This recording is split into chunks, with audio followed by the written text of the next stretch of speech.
All right, well, good morning once again. We love our technical difficulties around here. Technology is amazingly fun to use.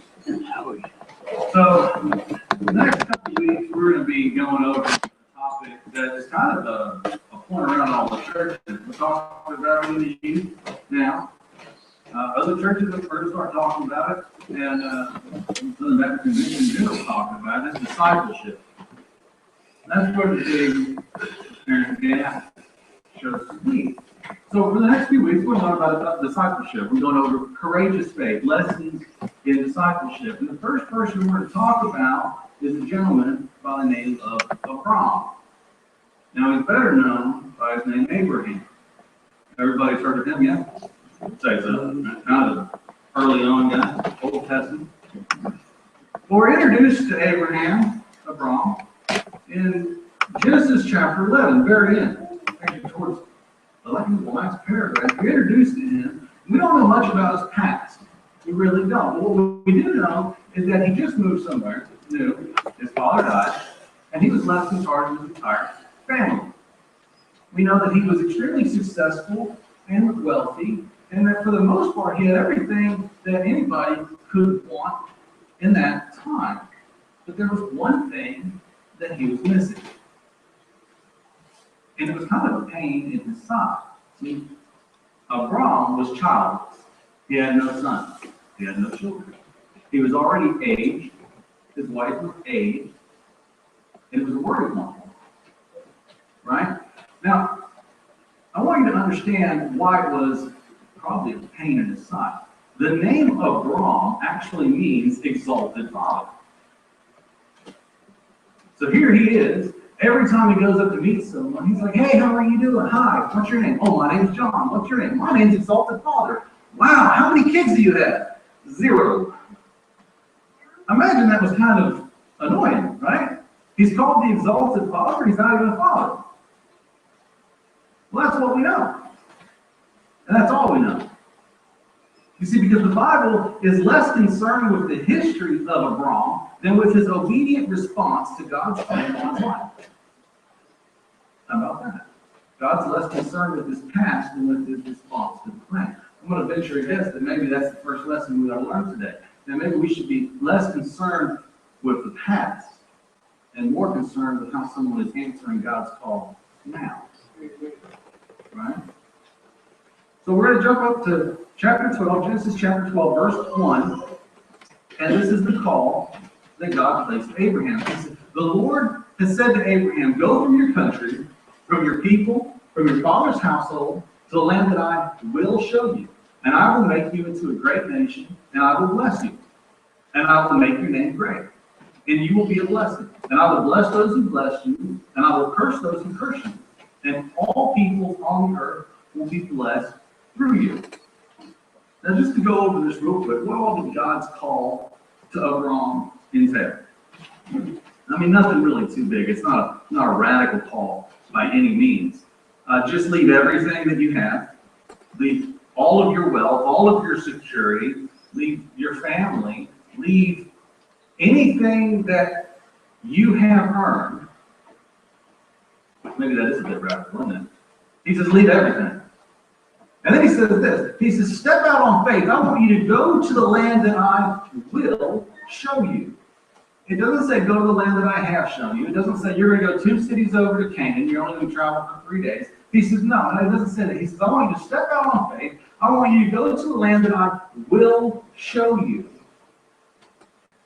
and start a new life. That's pretty radical. That's pretty out there. And I'm going to tell you this. Sometimes God's request on your life is radical. He's calling us to do something that seems absolutely crazy to everyone else on occasion.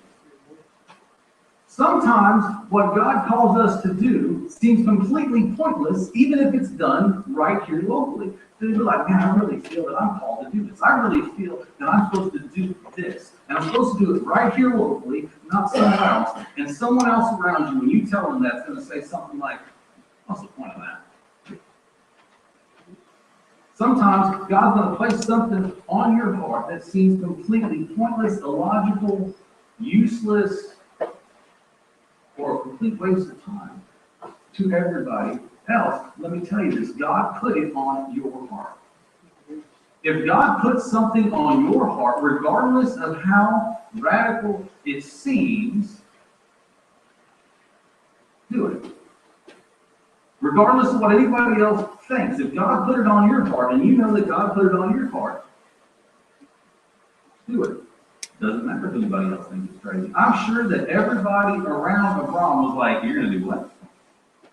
Why would you do it? Why would you leave everything? Because God didn't place it on their heart. God didn't call them to do it. God called him to do it. And he stepped out in faith. So when God puts something on your heart, don't expect everyone else to get on board with it. He put it on your heart. Why not put it on their heart? So Abraham, or Abraham at this time, he answered the call. He decided that he was going to step out on faith and take the journey. Now this will be another lesson. When you step out on faith, don't expect it to be easy. Because it wasn't an easy journey for Abraham. Really quickly, in chapter 12, see chapter 12 he gets the call. Well, guess what else happens in chapter 12? He steps out on the call. Guess what else happens? There's a famine he's got to deal with. And then as you go through chapters 13 and 14, you learn a couple other things. You learn that he had to deal with a brief period of exile in Egypt. And then you learn that his nephew Lot caused a lot of problems. Y'all know the story of Lot, right? Man, he wanted the best land there was. Abraham said, okay, you can have the best land there is. He settles near Sodom and Gomorrah. Then what happens? He gets, all of his stuff gets taken from him. He gets put in captivity. Abraham's like, man, now I got to go over here. I got to rescue him. Well, there you go. He has to go rescue him. And then a little bit later, he ends up in Sodom and Gomorrah. And then Abraham's got to, I mean, come on. His name is Lot. He caused a lot of problems. Your journey's not always going to be easy. But through everything, through all the hard times, through all the journeys, through the long distance, through the unknown amount of travels, through the famine, the exile, through the lot, he remained faithful. Abraham remained faithful. He never wavered in his faith. But see, through the whole bit of it, he remained childless. Now, I'm sure that he remembered the promise that God would make him into a great nation. But he began to wonder how it was going to be. And he began maybe to have a little bit of doubt about how it would be. So he formed a plan. He said, okay, you're going to make me into a great nation. Maybe I'm supposed to adopt a child. Perfectly acceptable. Adopt a child. So he did that. He says, I'm going to formulate my plan, and I'm going to take it to God. There's a lesson right there. If you think something's supposed to be, take it to God before you act on it. Don't act on it alone. Take it to God first, because that's what Abraham did. Abraham took it to God first. He said, hey, God, I've got a plan. You said you're going to make me into a great nation. I'm going to adopt Elazar. He's one of my slaves. I'm going to adopt him. But God said, no, that's not what you're going to do. And then he takes him outside, and he says, look up. He said to him, look at the stars in the sky and count them, if indeed you can. Then he said to him, so shall your offspring be. And Abram believed the Lord, and he credited to him righteousness. All God said was, look up, count the stars. That's how many descendants you're going to have. That's how many descendants you're going to have. That's all it took. And Abraham believed the Lord, and the Lord, granted it to Abraham as righteousness. Now, wouldn't that be great? Can you imagine that kind of faith? Even though Abraham at this point was old, even though his wife was old, everything was humanly impossible for him to physically have children, he believed God. He said, I don't know how it's going to work. not up to me, but I believe God. That's faith. When you can't see it, and you still believe it. Amen. That's faith.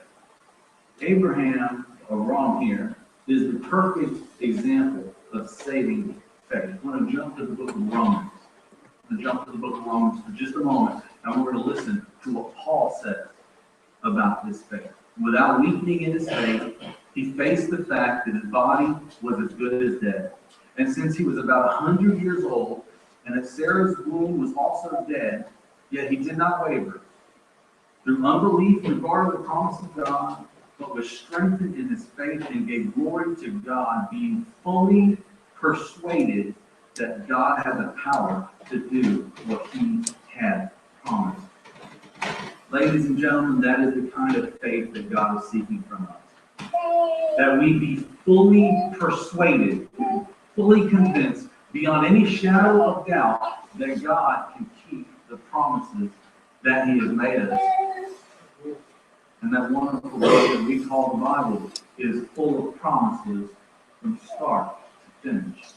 And he's going to keep every last one of them. Be fully persuaded of that. Regardless of your understanding of how things work, God wants us to trust him. Even when we see things that seem like humanly impossible, God doesn't work on human possibilities. We have the supernatural God. He works with his possibilities. And there's nothing that is impossible to God. I just want to say that one more time.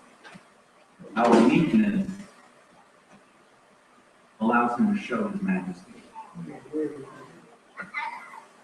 All God is seeking from us, this is, I think, point number 2 in your bulletins. You get to fill this one in if you're a note taker. I know I got some of you out there. All God is seeking from us is brightness of action and of character. That's what God wants from us. Brightness of action and character.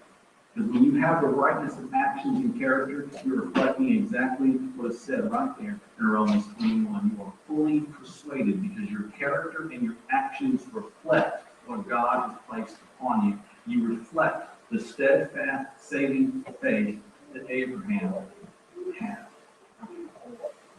And just after God tells Abram that his descendants are going to be as many as the stars if he can count them, chapter 15 ends with a covenant. Everyone knows what a covenant is? Like a promise. Right? But what they did is they did a little different than we think. We didn't just walk up and say, hey, this is my word, I give you my word. No, what they did was something far different. They did what's called a suit and bashful. We took an animal, we split it in half. They put it on each side, one over here, one over there. And then they were hand in hand, the people making the covenant will walk through it.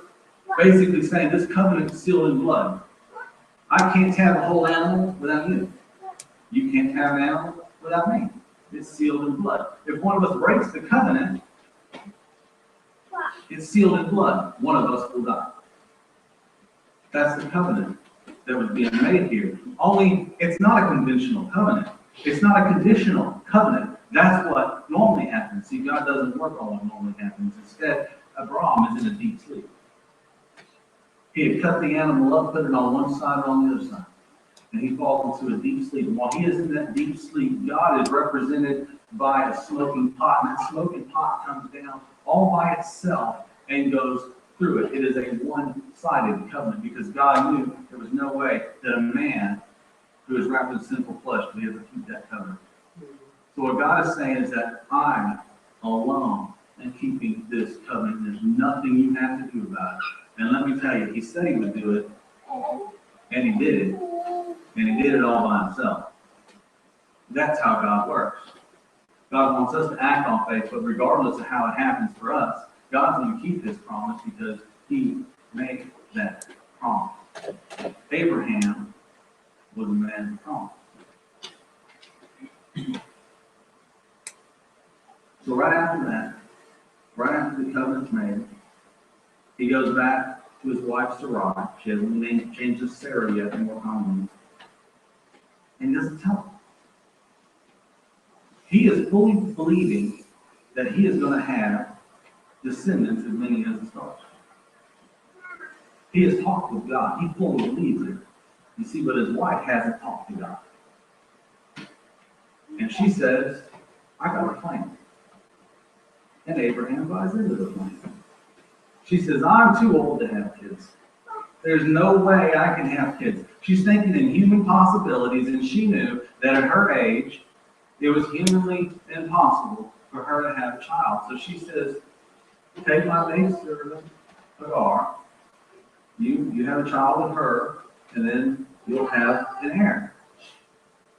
And I'm sure Abraham went like, no, God said that I would have descendants. I guess maybe this is what it means. We don't really know what he was thinking at this point, but we do know that he did. Right?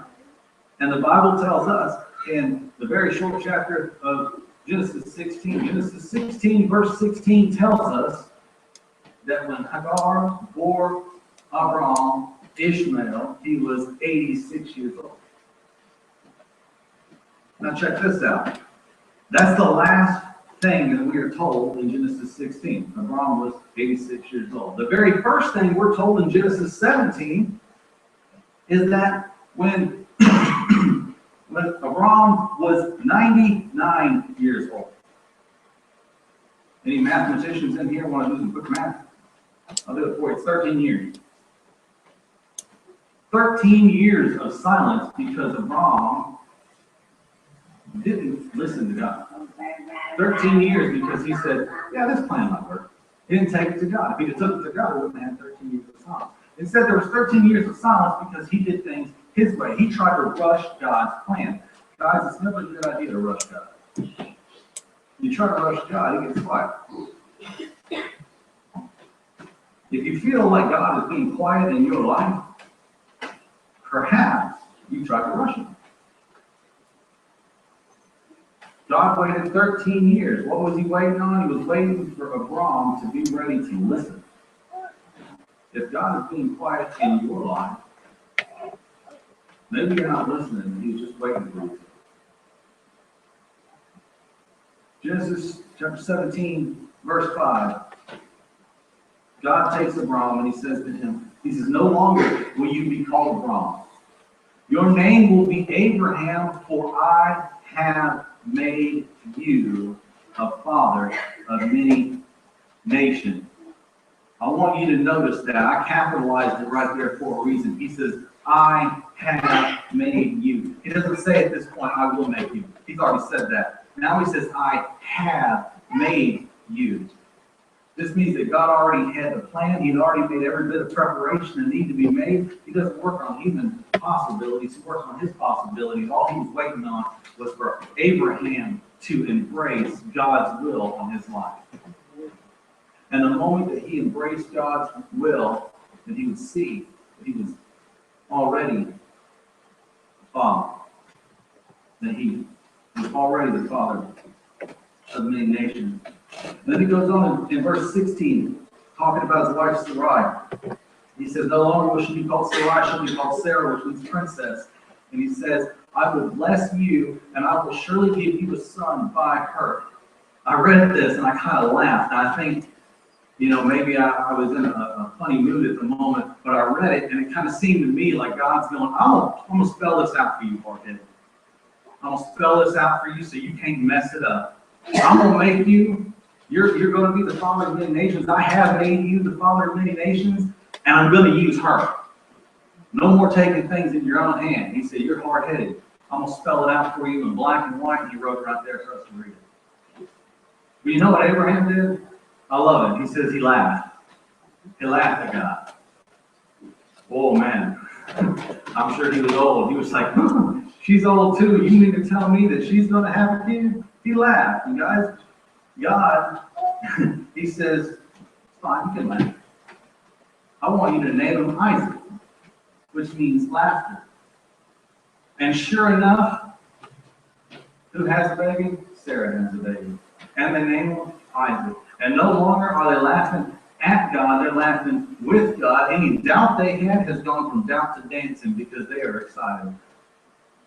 Abraham finally has a son that he wanted. The promise was being kept in his life. Everything was looking wonderful. And I can tell you this, being a dad, I'm going to do this, and it's cheesy, but I know it. How many dads we got in here?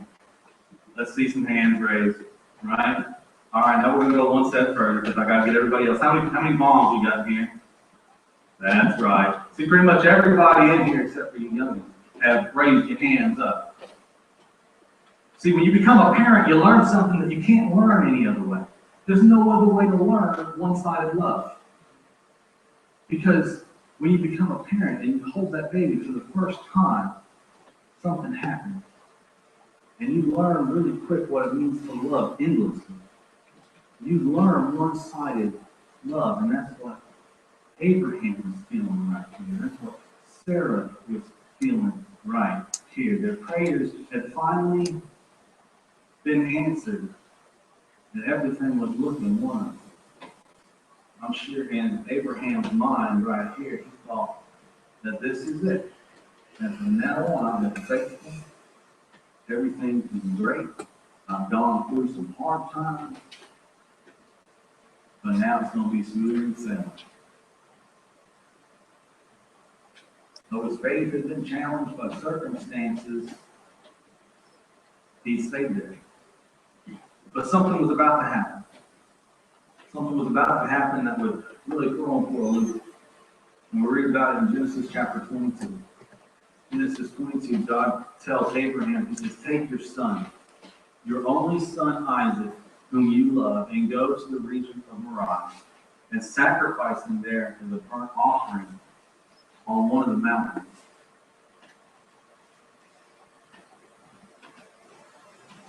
Wow. What would you be thinking about this? Wait, this is my son. This was the promise. This was the promise. You promised me this. And now I got to give them to you? So you read that and you would expect that Abraham would put up a fight. You would expect that. But he doesn't. The very next thing we read that without any hesitation, he packed up the donkey, he prepared the wood, and he took people with him, his son Isaac, to go and prepare to make a burnt offering. See, he realized that the promisor was greater than the promise. Abraham said, he's my son, he's my blessing, but the one who blesses is better. He realized that everything that he had was really pointless because he knew that it was God who gave it to him anyway, and he was really God. But I'll tell you something else. This is something that you read as you go down. Abraham trusted that God would do something. See, he remembered the promise. And we read in Genesis chapter 21, verse 12, the words of God. He says, it is through Isaac that your offspring will be reckoned. Well, I'm sorry, but offspring can't come from a dead person. And Abraham knew this. Now, he didn't know if God would provide a substitute, as in an animal. He didn't know if God would just simply say, okay, well, you sacrificed him, I'm bringing him back to you. He had no idea. He didn't know how it worked because God didn't tell him what was going to happen. But he trusted God because God had already told him that Isaac was going to be the building block of that great nation. It was going to be through him that everything would be. But he not only trusted that God would do something, he acted upon it and he displayed that trust. He got everything ready and he made the journey. And when he got there, what did he say? In 22 verse 5, he tells the people that's with him to wait. He says, y'all wait here, I and the boy will worship, and then we will come back here. When you read that, there's no indication whatsoever that Abraham thinks he's coming back alone. Abraham's like, we will come back. He says that we will come back. They're going to come back together. He acted on that faith, and he displayed that faith. And then he goes up there, he takes his son up there. Now guys, get this. Abraham's like a 120-year-old right now. Isaac is 20. Who do you think is stronger? Probably Isaac. Abraham's an old man. Isaac is young. Isaac's probably doing all the work around the farm or whatever it is that they lived on. You know Isaac's in shape. But the Bible tells us that they went up there and Abraham bound Isaac. See, Isaac willingly allowed himself to be bound. And Isaac willingly laid on that arm. He was obedient even to death. I think that's pretty cool. Dad, I love you, but you're not going to sacrifice me for a dog. And then Abraham, obedient unto death, willing to do whatever it was that God told him to do, did what he had to do. He took the knife. He raised it above his son, his only son, the son that God promised him, his everything, his world. He raised it above him, ready to do the sacrifice. And just as he raised that knife up above his son's head, ready to plunge it down, then, and only then, when he was at the point of no return, did a voice from heaven, an angel of the Lord, say, "Don't you touch that boy." And he turns around, and there's a ram caught in the thorns right there.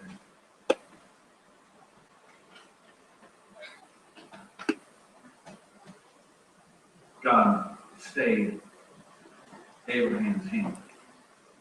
But there would come a day. There would come a day. It's really interesting when this happens. This exact place later becomes another place that is well known. There would come a day, some 2,000 years later, when God would send his only son, the one that he loved, and he would prepare a donkey to ride in on. And then he would carry the wood, which we call the cross, and he would go to the place of sacrifice. Only this time there would be no angel of the Lord from heaven saying, "Stay your hand." This time God's full hand of judgment would come down upon him because he was willingly bound by our sin. See, God was willing to do to Jesus what he was not willing to let Abraham do to Isaac. Because God's a man of his word. He made a promise and he kept it. That's when the promise began. Thousands of years ago. That's when the promise began. God saw that we would need a Savior, and he made a perfect plan that only he could carry out. See, Jesus couldn't be spared because he was the ultimate sacrifice to cleanse all of us. And once he accepted, and he gave everything from us, so it just makes sense that we give him everything back. I mean, that's all he really wants. He really just wants you. He wants you to have the kind of saving faith, the kind of dedication, the obedience that Abraham had. Not rocket science, as it's pretty simple. As y'all were here on Friday, you know what you're talking about. Simple. It's not easy to step out on faith. It's not easy to be obedient even through the hard times. Sometimes it's easy to go the other way, but that's not what God wants. God just expects us to do what he tells us to do. That's why he gave us the Old Testament. That's why he gave us the New Testament. He gives us 66 books full of hundreds of people who are obedient to God. And he says, if you'll just be like some of these people, then you'll really get it. That's why we learn about Abraham so early on. The perfect example of saving faith. He's like, if you'll just spend a little bit of time studying him, you'll get it. If you please, try your